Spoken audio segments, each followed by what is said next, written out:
ഈ സമയത്ത് എനിക്ക് പ്രാർത്ഥനയും ആശംസകളുമാണ് ആവശ്യം. ഇപ്പം നേരത്തെ പറഞ്ഞ പോലെ പാണക്കാട് തങ്ങൾ ഈ പ്രഖ്യാപനം പ്രഖ്യാപിച്ചതിന് ശേഷം എല്ലാ സമുദായ സംഘടനകളുടെയും പ്രധാനപ്പെട്ട നേതാക്കന്മാരെയും അവരുടെ ഓഫീസുകളിൽ പോയി ഞാൻ സന്ദർശിച്ചു. ഓരോ ഓഫീസിൽ പോകുമ്പോഴും ഓരോ നേതാക്കന്മാരെ കാണുമ്പോഴും അവരുടെ ഒരു സ്വന്തം സ്ഥാനാർത്ഥിയെ പ്രഖ്യാപിച്ച ഒരു ഫീലിങ്ങോട് കൂടിയിട്ടാണ് എന്നെ അവിടെ സ്വീകരിച്ച് ആനയിക്കുന്നത്. നിങ്ങൾ പലരും കണ്ടിട്ടുണ്ടാകും, ഞാൻ കാരന്തൂർ മർക്കസിൽ ബഹുമാനപ്പെട്ട എ പി ഉസ്താദിനെ കാണാൻ പോയപ്പോൾ അവിടെ നമുക്ക് തന്നൊരു സ്വീകരണം മനസ്സിന് വലിയ കുളിർമ തന്ന ഒരവസരങ്ങളിലൊന്നായിരുന്നു അത്. അപ്പം ഞാൻ പറഞ്ഞു വരുന്നതെന്ന് പറഞ്ഞാൽ ഓരോരുത്തർ വരും ഇതുപോലത്തെ സ്വീകരണം തരുമ്പോൾ വലിയ രീതിയിലുള്ള പ്രതീക്ഷയാണ് നമ്മൾ അവരർപ്പിക്കുന്നത്. ഇപ്പോൾ ഇവിടെ പ്രസംഗിച്ചപ്പോഴും എല്ലാവരും പറയുന്നതും വലിയ പ്രതീക്ഷയുണ്ടെന്നുള്ളതാണ്. അങ്ങനെ പ്രതീക്ഷ ഉള്ളപ്പോൾ പ്രതീക്ഷ ഓരോരുത്തർക്കും നമ്മൾ കൊടുക്കുമ്പോൾ അത്രമാത്രം വെല്ലുവിളികളാണ് ഞാൻ ഏറ്റെടുക്കാൻ പോകുന്നത്. കാരണം ആ പ്രതീക്ഷയ്ക്ക് തുയർന്ന് പ്രവർത്തിക്കാൻ എനിക്കാകുമോ എന്നുള്ള പ്രതീക്ഷയാണ് ഓരോരുത്തർക്കും. പക്ഷെ ആകുമോ ഇല്ലയോ എന്നുള്ളത് കാലം മാത്രമേ തെളിയിക്കുകയുള്ളൂ. അപ്പോൾ എന്നെ സംബന്ധിച്ച് വലിയൊരു വെല്ലുവിളിയാണത്. മാത്രവുമല്ല, നേരത്തെ ബഹുമാനപ്പെട്ട ഒരു പ്രാസംഗികൻ സൂചിപ്പിച്ചു, ഉത്തരേന്ത്യയിലുള്ള സമുദായത്തെയും പാർട്ടിയെയും പുനരുജ്ജീവിപ്പിക്കുക എന്നുള്ളൊരു ദൗത്യം കൂടി ഞാൻ ഏറ്റെടുക്കണമെന്ന്. അവരും അങ്ങനെ തന്നെയാണ് ഇതിനെക്കുറിച്ച് സമീപിച്ചിരിക്കുന്നത്. അതായത് ഉത്തരേന്ത്യയിലുള്ള മുസ്ലിം ലീഗ് പ്രവർത്തകർ, അവർക്ക് ഒരു MP കിട്ടിയ ഒരു സന്തോഷമാണ് പാണക്കാട് തങ്ങളുടെ പ്രഖ്യാപനത്തിന് ശേഷം എനിക്ക് വന്ന ഫോൺ കോളിൽ ഉത്തരേന്ത്യയിൽ നിന്നുള്ള നമ്മുടെ പ്രവർത്തകരുടെയും നേതാക്കന്മാരുടെയും ഫോൺ കോളുകൾ സൂചിപ്പിക്കുന്നു. കാരണം ഞാനിപ്പോൾ MP ആണെങ്കിലും അല്ലെങ്കിലും കഴിഞ്ഞ 10-20 കൊല്ലമായിട്ട് ഞാൻ ഡൽഹിയിലുള്ളത് കൊണ്ട് തന്നെ ഡൽഹിയിൽ വരുമ്പോഴെല്ലാം നമ്മുടെ ഓഫീസിൽ വരും. ഡൽഹിയിൽ KMCC സംഘടിപ്പിക്കുന്ന എല്ലാ പരിപാടികളിലും അവർ വന്ന് പങ്കെടുക്കും. അത് ഉത്തർപ്രദേശിൽ നിന്നായാലും ജാർഖണ്ഡിൽ നിന്നായാലും ബീഹാറിൽ നിന്നായാലും എവിടെ നിന്നായാലും. കാരണം അവർക്ക് അങ്ങനത്തെ ഒരു പരിപാടിയിൽ പങ്കെടുക്കാനുള്ള അവസരം അവരുടെ സംസ്ഥാനങ്ങളിൽ അവർക്കില്ല. അപ്പം അതുകൊണ്ട് നമ്മൾ എന്ത് പരിപാടി സംഘടിപ്പിച്ചാലും അവർ വരും. അതുകൊണ്ട് തന്നെ അവരായിട്ട് നമ്മൾ നല്ല സൗഹാർദ്ദത്തിലാണ്. അങ്ങനെ ഇരിക്കാനാണ് ഇപ്പം കഴിഞ്ഞ ആഴ്ച അലിഗറിൽ ഒരു ആൾക്കൂട്ട കൊലപാതകം നടന്നത്. അങ്ങനെ ആൾക്കൂട്ട കൊലപാതകം നടന്നപ്പോൾ UP സ്റ്റേറ്റ് മുസ്ലിം ലീഗിൻ്റെ പ്രസിഡന്റ് ഡോക്ടർ മത്തീൻ ഖാൻ എന്നെ വിളിച്ചിട്ട് പറഞ്ഞു, നിങ്ങൾ എന്തായാലും അവിടെ ഒന്ന് വരണം. അപ്പം ഞാൻ അന്ന് സത്യപ്രതിജ്ഞ പോലും ചെയ്തിട്ടില്ല. ഞാൻ പറഞ്ഞു, ഞാൻ സത്യപ്രതിജ്ഞ ചെയ്തിട്ട് വരാം. അപ്പോൾ പറഞ്ഞു, ഇല്ല, എന്തായാലും നിങ്ങൾ വന്നേ നിവൃത്തിയുള്ളൂ. ഞാനപ്പോൾ പറഞ്ഞു, ബഷീർ സാഹിബോ അല്ലെങ്കിൽ സമദാനി സാഹിബോ ഉണ്ട്. അപ്പോൾ പറഞ്ഞു, അത് പോരാ, നിങ്ങൾ തന്നെ വരണം. അങ്ങനെ സത്യപ്രതിജ്ഞയ്ക്ക് ശേഷം കഴിഞ്ഞ ആഴ്ച ഞങ്ങളൊന്ന് അലിഗറിൽ പോയി. അപ്പോൾ അലിഗറിൽ പോകുമ്പോൾ പ്രത്യേകിച്ച് ഇതുപോലെ ഒരു ആൾക്കൂട്ട കൊലപാതകം നടത്തുന്ന സ്ഥലങ്ങളിൽ പോകുമ്പോൾ ഒരു സെൻസിറ്റീവായിട്ടുള്ള പ്രദേശമാണ്. അപ്പം ഞാൻ വളരെ ഒഫീഷ്യലായിട്ട് ചീഫ് സെക്രട്ടറി മുതൽ എല്ലാവർക്കും കത്തെഴുതി, ഇന്ന കാരണം കൊണ്ട് ഞാൻ വരുന്നുണ്ട്, എനിക്ക് അവിടുത്തെ സബ് ഡിവിഷണൽ മജിസ്ട്രേറ്റ് തൊട്ട് ഡിസ്ട്രിക്ട് മജിസ്ട്രേറ്റിനെ വരെ കാണണം, അതിനുള്ള സൗകര്യങ്ങൾ ഉണ്ടാക്കി തരണം എന്നുള്ള രീതിയിലുള്ള കത്തുകളെല്ലാം ഔദ്യോഗികമായിട്ട് തന്നെ ഞാൻ എഴുതി. അപ്പോൾ തലേ ദിവസം ഫോണുകൾ വന്നു തുടങ്ങി. അത് ലക്നൗ ഇന്ന് ചീഫ് സെക്രട്ടറിയുടെ ഓഫീസ് മുതൽ അലിഗറിലെ സൂപ്രണ്ട് ഓഫ് പോലീസിൻ്റെ ഓഫീസിൽ നിന്ന് വരെ ഫോണുകൾ വന്നു തുടങ്ങി. പക്ഷെ അവരെല്ലാം പോസിറ്റീവ് സെൻസിൽ തന്നെ എടുത്ത് അവരായിട്ട് സംസാരിക്കുമ്പോൾ ഞാൻ പറഞ്ഞു, ഒരു ജനപ്രതിനിധിയാണ്, രാജ്യസഭാ അംഗമാണ്, ഒരാൾക്കൂട്ട കൊലപാതകം അവിടെ നടന്നിട്ടുണ്ടെങ്കിൽ അവിടെ പോയി എന്താണ് അവിടെ നടന്നതെന്നുള്ളൊരു ഫാക്ട് ഫൈൻഡിങ് മിഷൻ്റെ ഭാഗമാകാൻ എനിക്ക് വലിയ ക്ഷണത്തിൻ്റെ ആവശ്യമൊന്നുമില്ല. അവർ പറഞ്ഞു, സാറിന് സ്വാഗതം, നിങ്ങളിങ്ങോട്ട് വന്നോ. ഞാൻ ഡൽഹിയിൽ നിന്ന് UPയുടെ ബോർഡർ ഏകദേശം 1 മണിക്കൂർ യാത്ര ചെയ്താൽ UP ബോർഡർ എത്തും. ബോർഡർ എത്തിയപ്പോൾ തന്നെ അവിടെ ടോൾ പ്ലാസയുണ്ട്. ആ ടോൾ പ്ലാസയിൽ 2 പോലീസ് ജീപ്പുകളാണ് എനിക്ക് വേണ്ടി കാത്തു കിടന്നത്. അതായത് പൈലറ്റും എസ്കോർട്ടും ആയിട്ട് വരാൻ വേണ്ടിയിട്ട്. അങ്ങനെ ഞാൻ അവിടെ പോയി. അവിടെ അലിഗറിൽ ഡോക്ടർ മത്തീൻ ഖാൻ്റെ നേതൃത്വത്തിലുള്ള മുസ്ലിം ലീഗ് പ്രവർത്തകരെല്ലാം കാത്തു നിൽക്കുന്നുണ്ടായിരുന്നു. എല്ലാവരെയും കൂട്ടി ഞാൻ ആദ്യം തന്നെ ജില്ലാ മജിസ്ട്രേറ്റിൻ്റെ വീട്ടിൽ പോയി, ഓഫീസിൽ പോയി. ജില്ലാ മജിസ്ട്രേറ്റുമായിട്ട് വിശദമായിട്ട് കാര്യങ്ങൾ സംസാരിച്ചു. അദ്ദേഹം പറഞ്ഞു, നടന്നത് ആൾക്കൂട്ട കൊലപാതകം തന്നെയാണ്. എന്താണ് ഇതിൻ്റെ കാരണമെന്നൊന്നുമല്ല, പക്ഷേ ഈ നടന്നത് ആൾക്കൂട്ട കൊലപാതകം തന്നെയാണ്. അതിൻ്റെ രീതിയിലുള്ള ഒരു ഒഫൻസ് ഞങ്ങൾ ചാർജ് ചെയ്തിട്ടുണ്ട്. പിന്നെ വേണ്ടതെന്ന് പറഞ്ഞാൽ നഷ്ടപരിഹാരമാണ്. ആദ്യ ഗഡു നഷ്ടപരിഹാരം ഞങ്ങൾ കൊടുത്തു. നിങ്ങൾ ഒരു അപേക്ഷ ഇപ്പോൾ എഴുതി തന്നു കഴിഞ്ഞാൽ ഞങ്ങളിപ്പോൾ തന്നെ അത് ലക്നൌവിൽ സർക്കാരിലേക്ക് ഞങ്ങൾ ഫോർവേഡ് ചെയ്യാം. അവിടെ നിന്ന് അത് സാങ്ഷൻ ആവുന്ന മുറയ്ക്ക് ഞങ്ങൾ നഷ്ടപരിഹാരം കൂട്ടിക്കൊടുക്കാം. അത് കഴിഞ്ഞ് നേരെ ഈ ആൾക്കൂട്ട കൊലപാതകത്തിന് ഇരയായ മുഹമ്മദ് ഫരീദിൻ്റെ വീട്ടിലേക്ക് പോയി. അപ്പം ചെറിയ ഗലിയാണ്, നമ്മുടെ വണ്ടികളൊന്നും പോവില്ല. വണ്ടിയൊക്കെ നമ്മൾ 1 കിലോമീറ്റർ അപ്പുറം മാറ്റി നിർത്തിയിട്ട് പിന്നെ നമ്മൾ നടക്കണം. അപ്പം അത്രയ്ക്ക് സാമ്പത്തികമില്ലാത്ത ഒരു കുടുംബമാണത്. അപ്പം നമ്മൾ നടക്കുമ്പോൾ നമ്മുടെ കൂടെ ഒരു 5, 6, 10 പോലീസുകാരും കൂടെ നടക്കുന്നുണ്ട്, നമ്മുടെ എസ്കോർട്ടും ഇതൊക്കെ ആയിട്ട്. അവിടുത്തെ മുസ്ലിം ലീഗ് പ്രവർത്തകരുണ്ട്. അവിടെ ചെന്ന് അദ്ദേഹത്തിൻ്റെ ഉമ്മാനെയും സഹോദരിയെയും കണ്ടു. അവർ പറഞ്ഞ് റൊട്ടി ഉണ്ടാക്കി വെക്കുന്ന ഒരാളായിരുന്നു എൻ്റെ മകൻ. അവൻ്റെ ജോലി കഴിഞ്ഞ് തിരിച്ചു വരുന്ന സമയത്ത് മദ്യപിച്ചിരുന്ന കുറച്ച് ആൾക്കൂട്ടമാണ് ആക്രമിച്ചത്. ഈ സമുദായത്തിൽപ്പെട്ട ആളാണ് എന്ന് കണ്ടത് കൊണ്ട് തന്നെയാണ് അവനെ ആക്രമിച്ചത് എന്നുള്ളതാണ്. അവരെ സമാധാനിപ്പിച്ചു, വേണ്ട രീതിയിലുള്ള നിയമസഹായം വാഗ്ദാനം ചെയ്തു. കൂടെ ഉണ്ടായിരുന്ന അധികാരികളുടെ അടുത്ത് പറഞ്ഞു കൊടുത്തു. നമ്മൾ തിരിച്ചു വന്നു. അപ്പം തിരിച്ചു വരുന്ന വഴിയിൽ അലിഗഡ് മുസ്ലിം യൂണിവേഴ്സിറ്റിയിൽ കയറണമെന്നുള്ള ഒരാവശ്യം വന്നു. അവിടെ കയറിയപ്പോൾ 25ഓളം വരുന്ന അലിഗഡ് മുസ്ലിം യൂണിവേഴ്സിറ്റിയിലെ മുൻ പ്രൊഫസർമാരോ അല്ലെങ്കിൽ മുൻ വിദ്യാർത്ഥികളോ എന്നെ കാണണം.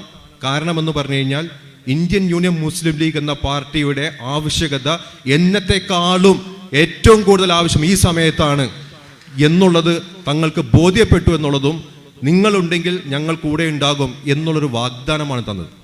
അത് സത്യം പറഞ്ഞാൽ മനസ്സിന് വലിയൊരു കുളിരേക്കും. കാരണം ഒരു മുസ്ലിം ഇൻ്റലിജൻഷ്യയാണ് അവർ.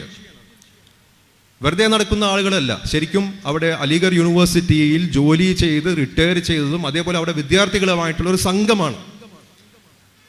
അപ്പോൾ അവിടെ പാർട്ടിയെ പുനരുദ്ധീപിക്കുക എന്ന് പറഞ്ഞു കഴിഞ്ഞാൽ ഈ രീതിയിലുള്ള ഇടപെടലുകളാണ് ചിലപ്പോൾ നമുക്ക് ആവശ്യം വരുന്നത്. അതൊരു സ്ഥലം മാത്രമല്ല, പല സ്ഥലങ്ങൾ. ഇപ്പോൾ ജാർഖണ്ഡിലെ റാഞ്ചിയിൽ നിന്നുള്ള അങ്ങനത്തെ ഒരു ആവശ്യം വന്നിട്ടുണ്ട്. അപ്പം ഞാൻ ഈ ആൾക്കൂട്ട കൊലപാതകം ഇങ്ങനെ നേരിട്ട് അവിടെ പോയി അവരുടെ അടുത്ത് നിന്ന് വിശദീകരണങ്ങളെല്ലാം ചോദിച്ചത് കൊണ്ട് തന്നെ ഇതിനെതിരെ ഒരു നിയമം വേണമെന്നുള്ളത് എൻ്റെ മനസ്സിൽ വന്നു. ഇപ്പോൾ യാതൊരു നിയമവുമില്ല, ഈ ആൾക്കൂട്ട കൊലപാതകത്തിനെതിരെ യാതൊരു നിയമവുമില്ല. അതിൻ്റെ ഫലമായിട്ട് ഞാനൊരു പ്രൈവറ്റ് മെമ്പേഴ്സ് ബില്ല് പാർലമെന്റിൽ അവതരിപ്പിച്ച് കഴിഞ്ഞു. അതായത് ആൾക്കൂട്ട കൊലപാതകം എന്ന് പറയുന്നത് ഒരു തീവ്രവാദ കേസ് ആയിട്ട് പരിഗണിക്കണം, ഒരു തീവ്രവാദ അറ്റാക്കായിട്ട്, ടെററിസ്റ്റ് അറ്റാക്കായിട്ട് പരിഗണിക്കണം. അതിനകത്ത് ഉൾപ്പെട്ട പ്രതികൾക്ക് വധശിക്ഷയോ ജീവപര്യന്തമോ തന്നെ കൊടുക്കണം. കാരണം ആൾക്കൂട്ട കൊലപാതകം എന്ന് പറയുന്നത് ഒരു സിവിലൈസ്ഡ് സൊസൈറ്റിക്ക് പറ്റുന്നതല്ല, ഒരു പരിഷ്കൃത സമൂഹത്തിന് പറ്റുന്നതല്ല. കാരണം എല്ലാവരുടെ മുമ്പിലിട്ടിട്ട് ഒരാളെ തല്ലിക്കൊല്ലുകയാണ്. ഒരു അപരിഷ്കൃത സമൂഹത്തിന് മാത്രമേ പറ്റുകയുള്ളൂ. അതുകൊണ്ട് തന്നെ അതൊരു തീവ്രവാദ അറ്റാക്ക് കേസായിട്ട് പരിഗണിച്ച് അതിനെ ആ രീതിയിലുള്ള ഒരു ഒഫൻസാക്കി മാറ്റണമെന്നുള്ള ഒരു പ്രൈവറ്റ് ബില്ല് പോലും ഞാനിപ്പോൾ ഓൾറെഡി പാർലമെന്റിൽ അവതരിപ്പിച്ചിട്ടുണ്ട്. പക്ഷേ പ്രൈവറ്റ് ബില്ലുകളിൽ നിങ്ങൾക്കറിയാം, അത് ഗവൺമെന്റിന് വേണമെങ്കിൽ മാത്രമേ അത് അവതരിപ്പിക്കാനുള്ള ഒരു അവസരം കിട്ടും. പക്ഷേ നമ്മുടെ ഉത്തരവാദിത്വം നിർവഹിക്കുന്നതിൻ്റെ ഭാഗമായിട്ട് ഞാനത് ഇട്ടിട്ടുണ്ട് എന്നുള്ളത് സാന്ദർഭികമായിട്ട് ഞാനിവിടെ സൂചിപ്പിച്ചു എന്ന് മാത്രം. ബഹുമാനപ്പെട്ട പാണക്കാട് തങ്ങൾ ഇത് പ്രഖ്യാപിച്ചതിന് ശേഷം എൻ്റെ അടുത്ത് 2-3 കാര്യങ്ങളാണ് പറഞ്ഞത്. ഒന്ന്, ഡൽഹിയിൽ കേരളത്തിൻ്റെ ഒരു പ്രതിനിധിയായിട്ട് നിൽക്കണം. രാജ്യസഭാ അംഗമായിട്ട് സത്യപ്രതിജ്ഞ ചെയ്ത് ആദ്യത്തെ ദിവസം ഒരു ചരിത്രപരമായിട്ട്, ഇപ്പം നേരത്തെ കമാൽ വരദൂർ പറഞ്ഞ പോലെ ഒരു ചരിത്രത്തിൻ്റെ ഭാഗമായി മാറാനുള്ള ഒരു അവസരമുണ്ടായി. ആ ദിവസവും ഞാൻ ഇപ്പോഴും ഓർക്കുകയാണ്. പാണക്കാട് സാദിഖ് അലി തങ്ങൾ ഡൽഹിയിലുണ്ട്. അദ്ദേഹം രാവിലെ തന്നെ വീട്ടിൽ വന്ന് ദുആ ചെയ്ത് ഞങ്ങൾ രാജ്യസഭയിലേക്ക് ഞങ്ങൾ എല്ലാവരും കൂടി ഒരുമിച്ചിറങ്ങി. അപ്പോൾ അതിൻ്റെ തലേ ദിവസം രാജ്യസഭയിലെ നമ്മുടെ ലീഡറായിട്ടുള്ള അബ്ദുൽ വഹാബ് സാഹിബ് എന്നെ വിളിച്ചിട്ട് പറഞ്ഞു, ഇത് രാഷ്ട്രപതിയുടെ പ്രസംഗത്തിൻ്റെ നന്ദി പ്രമേയ ചർച്ച നടക്കുന്നത്, നമ്മളുടെ പാർട്ടിക്ക് 3 മിനിറ്റ് സമയം കിട്ടും സംസാരിക്കാൻ, മാനസികമായിട്ട് നീ തയ്യാറെടുത്തോ സംസാരിക്കാനെന്ന്. അത് തലേ ദിവസമാണ് എൻ്റെ അടുത്ത് പറയുന്നത്. അപ്പം ഞാൻ ആലോചിച്ചപ്പോൾ പിറ്റേ ദിവസം സത്യപ്രതിജ്ഞയുണ്ട്, എൻ്റെ കുടുംബാംഗങ്ങൾ വന്നിട്ടുണ്ട്, പാണക്കാട് തങ്ങൾ വന്നിട്ടുണ്ട്, ഇവിടെ നിന്നുള്ള ഒരുപാട് സുഹൃത്തുക്കൾ വന്നിട്ടുണ്ട്. അപ്പോൾ ഇവരെല്ലാവരുടെയും സൗകര്യങ്ങളെല്ലാം ഒരുക്കണം, പാസുകളെല്ലാം ഒരുക്കണം. പിറ്റേ ദിവസം രാവിലെ തന്നെ ഏഷ്യാനെറ്റും അതേപോലെ തന്നെ TV മീഡിയകൾ, മാതൃഭൂമിയും മനോരമയും മീഡിയ വണ്ണും എല്ലാം രാവിലെ 7 മണിക്കുള്ള ഷോക്ക് തന്നെ വരണമെന്ന് പറഞ്ഞു. അപ്പം അങ്ങനെ ഒരുപാട് കാര്യങ്ങൾ നമുക്ക് ചെയ്യാനുണ്ട്. അതിൻ്റെ ഇടയിൽ ഇതൊരു ഉത്തരവാദിത്വം എന്ന് പറയുന്നത് വലിയൊരു ഉത്തരവാദിത്തമാണ്. അത് പെർഫോം ചെയ്തു, ഇല്ലാന്നുണ്ടെങ്കിൽ അതോടുകൂടി ഞാൻ തീർന്നു, നമ്മുടെ കരിയർ അതോടുകൂടി തീർന്ന പോലെയാവും. പക്ഷെ എന്നിരുന്നാലും ഇതുപോലത്തെ ഒരു ഉത്തരവാദിത്വം, വെല്ലുവിളി എന്ന് പറയുന്നത് ജീവിതത്തിൽ വല്ലപ്പോഴും കിട്ടുന്ന ഒരു സംഗതിയാണ്. ഞാൻ അത് ഏറ്റെടുത്തു. ഡൽഹിയിൽ സുബഹി ബാങ്ക് ഏകദേശം 3:50 വെളുപ്പിന് 3:50 കൊടുക്കുന്നത്. അപ്പോൾ ആ സമയത്ത് എഴുന്നേറ്റിട്ട് നിസ്കരിച്ചതിന് ശേഷം ഞാൻ പിന്നെ ഇതിനകത്തുള്ള സംഗതി എന്താണ് നമുക്ക് ചെയ്യേണ്ടതെന്നുള്ളത്. അപ്പോൾ ആദ്യം രാഷ്ട്രപതിയുടെ പ്രസംഗം തന്നെ കേൾക്കേണ്ടി വന്നു. രാഷ്ട്രപതിയുടെ പ്രസംഗത്തിനുള്ള നന്ദി പ്രമേയ ചർച്ചയാണ്. അപ്പോൾ രാഷ്ട്രപതിയുടെ പ്രസംഗം മുഴുവൻ കേൾക്കണം. അതിനുശേഷം ആ പ്രസംഗത്തിന് എന്തെല്ലാമാണ് ആളുകൾ മറുപടി പറഞ്ഞത് നമുക്ക് കേൾക്കണം. അതിനുശേഷം നമ്മളെ സംബന്ധിച്ച് എന്തെല്ലാം വിഷയങ്ങളാണ് നമ്മൾ ഉന്നയിക്കേണ്ടതെന്നുള്ളത് നമ്മൾ കേൾക്കണം, നമ്മൾ ശ്രദ്ധിക്കണം. അങ്ങനെ ഒരു 3-4 മണിക്കൂർ എടുത്തിട്ടാണ് ഈ സംഗതികളെല്ലാം ആ സമയത്ത് നമ്മൾ കൂടി യോജിപ്പിച്ച്. എന്നിട്ട് പോലും ആ സമയത്ത് നമ്മൾ എഴുന്നേറ്റ് നിൽക്കുമ്പോൾ, ആദ്യമായിട്ട് രാജ്യസഭയിൽ സംസാരിക്കാൻ എഴുന്നേറ്റ് നിൽക്കുന്നു എന്ന് പറയുമ്പോൾ ചെറുതായിട്ടൊക്കെ നമ്മളൊന്ന് വിറക്കും. പക്ഷേ ചെയർമാൻ വളരെ അനുകമ്പാപൂർണമായിട്ടുള്ളൊരു സമീപനം നമുക്ക് തന്നു. 3 മിനിറ്റിന് പകരം 10 മിനിറ്റ് സംസാരിക്കാനുള്ള ഒരു സമയപരിധി തന്നു. ഈ 10 മിനിറ്റിൽ ഞാനൊരു 10 വിഷയങ്ങളെങ്കിലും ഞാൻ അവിടെ അവതരിപ്പിക്കാനുള്ളൊരു ഭാഗ്യം എനിക്കുണ്ടായി എന്നുള്ളതാണ് പിന്നീടുണ്ടായിരുന്ന വസ്തുത. നമ്മളുടെ സമുദായത്തിന് എപ്പോഴും കീറാമുട്ടിയായിട്ടുള്ള പല വിഷയങ്ങളും. ഇപ്പോൾ സെൻസസ് നടന്നിട്ടില്ല. നമുക്കെല്ലാവർക്കും അറിയാം 2021 സെൻസസ് നടക്കേണ്ടത്. എന്തുകൊണ്ടാണ് സെൻസസ് നടക്കാത്തത്? എല്ലാ 10 വർഷം കൂടുമ്പോഴും സെൻസസ് നടക്കണമെന്നുള്ളതാണ്. 2021 അവർ പറഞ്ഞു കോവിഡ് കാരണം സെൻസസ് നടക്കാത്തതാണ്. ഇപ്പം 3 വർഷം കഴിഞ്ഞ് ഇപ്പോഴും സെൻസസ് നടക്കാനുള്ള യാതൊരു തയ്യാറെടുപ്പ് പോലും അവർ നടത്തുന്നില്ല. അപ്പോൾ അത് പഠിച്ചപ്പോഴാണ് കാണുന്നത് 2026 ശേഷം നടത്തുന്ന സെൻസസിൻ്റെ അടിസ്ഥാനത്തിലായിരിക്കും മണ്ഡല പുനർനിർണയം നടക്കേണ്ടത് എന്നാണ് ഭരണഘടനയിൽ എഴുതി വച്ചിരിക്കുന്നത്. അതായത് ഇപ്പോൾ ഒരു സെൻസസ് നടന്നു കഴിഞ്ഞു കഴിഞ്ഞാൽ അടുത്ത സെൻസസ് നടക്കേണ്ടത് 10 വർഷത്തിന് ശേഷമാണ്, 2034 അപ്പോൾ മണ്ഡല പുനർനിർണയം നടക്കേണ്ടത് അപ്പോൾ 2034 സെൻസസിന്റെ അടിസ്ഥാനത്തിലായിരിക്കും. അപ്പോൾ ചിലപ്പോൾ ഇവർ സർക്കാരിൽ ഉണ്ടാവില്ല. അപ്പോൾ 2026 ശേഷം സെൻസസ് നടത്താൻ വേണ്ടിയിട്ടാണ് ഇവർ സെൻസസ് നടത്താതെ വെക്കുന്നത് എന്നുള്ളത് എനിക്ക് മനസ്സിലായി. അതുകൊണ്ടാണ് സെൻസസ് നടത്തണമെന്നുള്ള ഒരു ആവശ്യം ഞാൻ എൻ്റെ ആദ്യത്തെ പ്രസംഗത്തിൽ നിന്ന് ഞാൻ വെച്ചത്. ഇനിയിപ്പോൾ അത് കുറച്ചും കൂടി ഡെവലപ്പ് ചെയ്തിട്ട് ഒരു ഇഷ്യൂ ആക്കി തന്നെ മാറ്റേണ്ട ആവശ്യമുണ്ട്. അല്ലെങ്കിൽ 2026 ശേഷം സെൻസസ് നടത്തും, അവർക്ക് ഇഷ്ടമുള്ള രീതിയിൽ മണ്ഡലങ്ങൾ പുനർനിർണയം ചെയ്യും. അതേത് രീതിയിലാണ് മണ്ഡലങ്ങൾ പോകുന്നതെന്ന് നമുക്ക് എല്ലാവർക്കും അറിയാം. തെക്കേന്ത്യയിൽ മണ്ഡലങ്ങൾ കുറയുകയും ഉത്തരേന്ത്യയിൽ മണ്ഡലങ്ങൾ കൂടുകയും അങ്ങനെ പല പല വിദ്യകൾ അവർ ചെയ്യുകയും ചെയ്യും. അതിനുശേഷമാണ് നമുക്ക് ജാതി സെൻസസിന്റെ ആവശ്യകത. എന്തുകൊണ്ട് ജാതി സെൻസസ് നടത്തുന്നില്ല എന്നുള്ളതാണ്. എന്തിനാണ് ജാതി സെൻസസ് നടത്തുന്നത്? നമുക്ക് സർക്കാർ ഉദ്യോഗസ്ഥരിൽ പ്രാതിനിധ്യം കിട്ടണം എന്നുള്ളത് ഭരണഘടന പറഞ്ഞിട്ടുണ്ട്. നമുക്ക് പ്രാതിനിധ്യം ഉണ്ടോ ഇല്ലയോ എന്നറിയാൻ വേണ്ടിയിട്ട് എന്തെങ്കിലും ഒരു ഉപാധി വേണ്ടേ? അതിനുള്ള ഉപാധിയാണ് ജാതി സെൻസസ് എന്ന് പറയുന്നത്. അപ്പൊ നമ്മുടെ ജനപ്രാതിനിധ്യം അനുസരിച്ചിട്ട് നമുക്ക് സർക്കാർ ജോലികളിൽ പ്രാതിനിധ്യം കിട്ടണം എന്നുള്ളത് നോക്കുമ്പോൾ ഇവിടെ നടത്തിയ NGOകളുടെ സെൻസസോ സ്റ്റഡികളോ എന്ന് പറയാവുന്ന പഠനങ്ങളിലെല്ലാം ഈ മുസ്ലിം സമുദായം ഏകദേശം 110-120% പിന്നോക്കമാണ്. അതായത് ഗവൺമെന്റ് ജോലികളിൽ മുസ്ലിംസ് പ്രാതിനിധ്യം 110-120% പിന്നോക്കത്തിലാണ്. അപ്പൊ അങ്ങനെ വരുമ്പോൾ എന്താ ചെയ്യേണ്ടത്? മുസ്ലിം സമുദായത്തിന്റെ സംവരണത്തോത് കൂട്ടുകയാണ് വേണ്ടത്. ഈ മുസ്ലിം സമുദായത്തിന്റെ സംവരണത്തോത് കൂട്ടാതിരിക്കാൻ വേണ്ടിയിട്ടാണ് ഈ സെൻസസ് നടത്താത്തത്. അപ്പൊ ഇതെല്ലാം നമ്മൾ കൂട്ടമായിട്ട് നമ്മളത് അറ്റാക്ക് ചെയ്ത്, ഇതെല്ലാം നമുക്ക് വെറുതെ തന്നേക്കുന്ന സംഗതി, ഇതെല്ലാം ഭരണഘടനാപരമായിട്ട് ചെയ്യേണ്ട ബാധ്യതയാണ്. സംസ്ഥാനങ്ങളും കേന്ദ്രങ്ങളും ചെയ്യേണ്ട ബാധ്യതയാണ്. ഭരണഘടനാപരമായിട്ടും ചെയ്യുന്നില്ല, അതേപോലെ സ്റ്റാറ്റ്യൂട്ടറി പരമായിട്ടും ചെയ്യുന്നില്ല. അതിന്റെ ഫലം എന്താണ്? നമ്മുടെ പ്രാതിനിധ്യം നാൾക്ക് നാൾ കുറഞ്ഞു വരികയാണ്, സംവരണം തോത് കൂട്ടാത്തത് കൊണ്ട്. അത് രണ്ടാമത്തെ വിഷയമായിട്ട് എടുത്തിടണമെന്ന് തോന്നി. പിന്നീടാണ് പാണക്കാട് തങ്ങൾ പറഞ്ഞ പോലെ ഫെഡറലിസം എന്ന് പറയുന്നത് ഇപ്പോൾ അവിടെ കാറ്റിൽ പറത്തിക്കൊണ്ട് നടക്കുന്ന ഒരു കേന്ദ്ര സർക്കാരാണ് ഇപ്പോൾ നമുക്ക് അവിടെ കാണാവുന്നത്. അതിനുശേഷം ഞാൻ ആൾക്കൂട്ട കൊലപാതകത്തിനെ കുറിച്ച് അവിടെ പരാമർശിച്ചു. പ്രത്യേകിച്ച് ഈ ജൂൺ 4-ാം തീയതിക്ക് ശേഷം, റിസൾട്ട് വന്നതിന് ശേഷം എത്രമാത്രം ആൾക്കൂട്ട കൊലപാതകങ്ങളാണ് ഉത്തരേന്ത്യയിൽ നടന്നത് എന്നുള്ളത് അക്കമിട്ട് ഞാൻ പറഞ്ഞു. ഞാനന്ന് പറഞ്ഞു, രാജ്യത്തെ പ്രധാനമന്ത്രി തെരഞ്ഞെടുപ്പ് യോഗങ്ങളിൽ നടത്തുന്ന പ്രസംഗങ്ങൾ, നടത്തിയ പ്രസംഗങ്ങൾ, അതൊരു സമുദായത്തിനെതിരെ നടത്തിയ പ്രസംഗങ്ങൾക്കെതിരെ ഒരു രീതിയിലുള്ള നടപടിയും എടുക്കാത്തത് കൊണ്ട് തന്നെയാണ് ഈ രീതിയിലുള്ള ആൾക്കൂട്ട കൊലപാതകങ്ങൾ നടക്കുന്നത് എന്നുള്ളത്. അപ്പൊ അതിന്റെ പ്രധാനമന്ത്രി തന്നെയാണ്. പ്രധാനമന്ത്രി ആ നടത്തിയ പ്രസംഗങ്ങൾക്കെതിരെ നടപടിയെടുക്കാത്ത അധികാരികളാണ് അതിന്റെ രണ്ടാമത്തെ പ്രതികൾ. അതിനുശേഷമാണ് ഞാൻ നേരത്തെ പറഞ്ഞതുപോലെ നീറ്റിന്റെ കാര്യമെല്ലാം പറഞ്ഞത്. നീറ്റിൽ 24 ലക്ഷത്തോളം വിദ്യാർത്ഥികൾ പങ്കെടുത്ത ഒരു പരീക്ഷയിൽ എന്തുകൊണ്ട് ഇങ്ങനെ പേപ്പറുകൾ ലീക്കാകുന്നു, ക്വസ്റ്റ്യൻ പേപ്പറുകൾ ലീക്കാവുന്നുള്ളത് ഒരു അന്വേഷണവുമില്ല.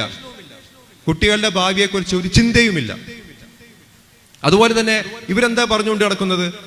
ഇവിടെ വലിയ രീതിയിലുള്ള ഇൻഫ്രാസ്ട്രക്ചർ ഡെവലപ്മെന്റ്, റോഡുകളുണ്ട്, പാലങ്ങളുണ്ട്, കെട്ടിടങ്ങളുണ്ട്, എയർപോർട്ടുകളുണ്ടെന്ന്. ഡൽഹിയിലെ എയർപോർട്ടിന്റെ മേൽക്കൂര തകർന്ന് വീണിട്ട് 6 പേരാണ് മരിച്ചത്, ഡൽഹി പോലത്തെ ഒരു സ്ഥലത്ത്. അതിനുശേഷം നമ്മൾ കണ്ടു പല സ്ഥലത്തെയും എയർപോർട്ടുകളുടെയും റെയിൽവേ സ്റ്റേഷന്റെയും മേൽക്കൂരകൾ തകർന്നു വീഴുന്നത്. അപ്പൊ എല്ലാ തരത്തിലും പരാജയമായിട്ടുള്ള ഒരു സർക്കാരിനെ ആ കാര്യങ്ങൾ അക്കമിട്ട് തന്നെ നമ്മൾ അറ്റാക്ക് ചെയ്യാനുള്ള നമ്മുടെ തന്ത്രത്തിന്റെ ഭാഗമായിട്ട് ഞാൻ എൻ്റെ സീനിയേഴ്സുമായിട്ട് ചർച്ച ചെയ്തതിന്റെ ഭാഗമായിട്ടാണ് അന്നത്തെ ആ പ്രസംഗം നടത്താനുള്ള സാഹചര്യം ഉണ്ടായത്. എന്തായാലും നമുക്കിപ്പോ ഈ സംഗതി ഇവിടെ നിർത്താൻ പറ്റുകയില്ല. ഇപ്പോ ബജറ്റ് സെഷൻ 22-ാം തീയതി തുടങ്ങുകയാണ്. അപ്പൊ 22-ാം തീയതി പാർലമെന്റ് തുടങ്ങുകയാണെങ്കിൽ 15 ദിവസം മുമ്പ് നമുക്ക് ചോദിക്കേണ്ട കാര്യങ്ങളെല്ലാം എഴുതി കൊടുക്കണം. അതായത് ഇപ്പൊ ആ ഡേറ്റുകൾ ഏകദേശം കഴിഞ്ഞു, ആ എഴുതി കൊടുക്കേണ്ട ഡേറ്റുകൾ. ഇപ്രാവശ്യം നമ്മൾ എഴുതി കൊടുത്തേക്കുന്ന ആദ്യത്തെ ചോദ്യങ്ങളും ആദ്യത്തെ സബ്മിഷനും ഗൾഫ് യാത്രാ നിരക്ക് എന്തുകൊണ്ട് ഇങ്ങനെ കൂടുന്നു എന്നുള്ള ഒന്നാമത്തെ ചോദ്യവും, ഗൾഫിലേക്ക് പോകുന്ന ഫ്ലൈറ്റുകൾ ഇതേപോലെ ക്യാൻസൽ ചെയ്ത് എന്തുകൊണ്ട് പ്രവാസികളെ ബുദ്ധിമുട്ടിക്കുന്നു എന്നുള്ള ചോദ്യത്തിന് 2 ഉത്തരങ്ങളാണ് നമ്മൾ ആവശ്യപ്പെട്ടിരിക്കുന്നത്. അതേപോലെ തന്നെ പ്രവാസികൾക്ക് വേണ്ടിയിട്ട് വോട്ടവകാശത്തിന്റെ കാര്യവും സൂചിപ്പിച്ചിട്ടുണ്ട്. അപ്പൊ ഈ സർക്കാർ എന്ന് പറയുന്നത് നമുക്കറിയാം, കഴിഞ്ഞ 10 വർഷമായിട്ട് ഏതൊരു നിയമം കൊണ്ടുവന്നു കഴിഞ്ഞാലും ഒരു ചർച്ചയും ഇല്ലാതെ പാസ്സാക്കിയെടുക്കുന്ന ഒരു സർക്കാരാണ്. അതുകൊണ്ട് തന്നെയാണ് നമുക്ക് ന്യൂനപക്ഷ വിരുദ്ധമായിട്ടുള്ള, പിന്നോക്ക വിഭാഗക്കാർക്ക് വിരുദ്ധമായിട്ടുള്ള, ഭരണഘടനാപര വിരുദ്ധമായിട്ടുള്ള ഒരുപാട് നിയമങ്ങൾ വന്നത്. നമ്മൾ പൗരത്വ നിയമത്തെക്കുറിച്ച് നമ്മൾ എല്ലാവരും പറഞ്ഞു. ഈ പൗരത്വ നിയമം എന്തുകൊണ്ട് ഇത്ര ബുദ്ധിമുട്ടുണ്ടാക്കി? അഭയാർത്ഥികൾക്ക് പൗരത്വം കൊടുക്കുക എന്ന് പറയുന്നത് നല്ല കാര്യം തന്നെയാണ്. പക്ഷേ ഇവിടെയോ ഇന്ത്യയിലുള്ള എല്ലാ അഭയാർത്ഥികളും ഒരുപോലെ കാണണ്ടേ? ഒരു സമുദായത്തിന്റെ അഭയാർത്ഥികളെ മാത്രം മാറ്റി നിർത്തുന്നത് എന്ത് വ്യവസ്ഥയിലാണ്? അപ്പൊ അതിനൊരു ബില്ല് കൊണ്ടുവരികയാണ്.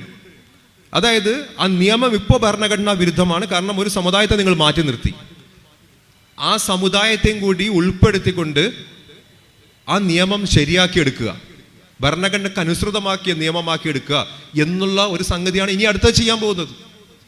സർക്കാർ അനുവദിക്കില്ല. പക്ഷെ നമുക്കറിയാം, നമുക്ക് ഇപ്പൊ സർക്കാരിന്റെ ഉത്തരം കിട്ടുമല്ലോ, എന്തുകൊണ്ടാണ് മുസ്ലിം